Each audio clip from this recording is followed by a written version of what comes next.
श्रीमन्नारायणीयं द्वादशं दशकं वराहावतारवर्णनं भूम्युद्धरणवर्णनं च स्वायम्भुवो मनुरथो जनसर्गशीलः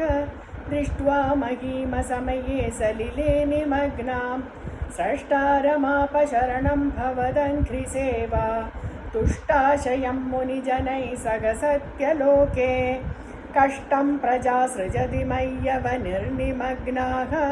स्थानं सरोजभव कल्पय तत्प्रजानाम् इत्येवमेष कथितो मनुना स्वयंभूः अम्भोरुहाक्षतव पादयुगौ व्यचिन्तीत् आहा विभो जलमगन्यपिबं पुरस्तात् अद्यापि मज्जति मही किमहं करोमि इत्थं त्वदङ्घ्रियुगलं शरणैयथोऽस्य नासापुटात् समभवः शिशुकोलरूपी अङ्गुष्ठमात्रवपुरुत्पतितः पुरस्ताद् भूयोऽथ कुम्भिसदृशः समजृम्भतास्त्वम् अभ्रेतदाविदमुदीक्ष्य भवन्तमुच्चैः विस्मेरता विधिरगात् सगसूनुभिः स्वैः कोऽसावचिन्त्य महिमा किटिरुत्थितो मे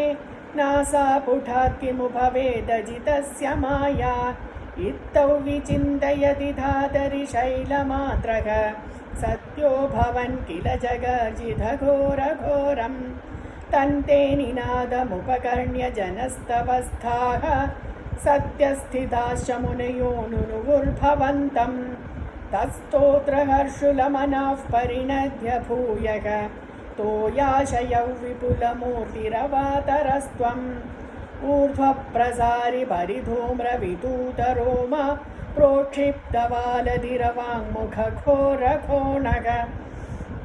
तूर्णप्रदीर्णजलतः परिघूर्णदक्ष्णा स्तोतॄन्मुनीन् शिशिरयन्नवतीरिथत्वम्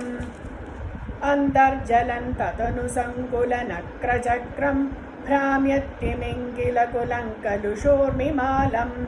आविश्य भीषणरवेण रसादलस्तान् आकम्पयन् वसुमतीमगवेशयस्त्वम् दृष्ट्वा दैत्यहतकेन रसातलान्ते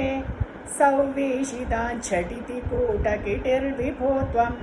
आपातुकानभिगणय्य सुरारिखेटान् दंश्राङ्कुरेण वसुधामदधा सलीलम् अभ्युद्धरन्नथधरान् दशनाग्रलग्नमुस्ताङ्कुराङ्कितैव धिकपीवरात्मा उद्धूतघोरसलिला जलधेरुदञ्जन् क्रीडावराघवपुरीश्वर पाहि रोगात् नारायणाखिलगुरो भगवन्नमस्ते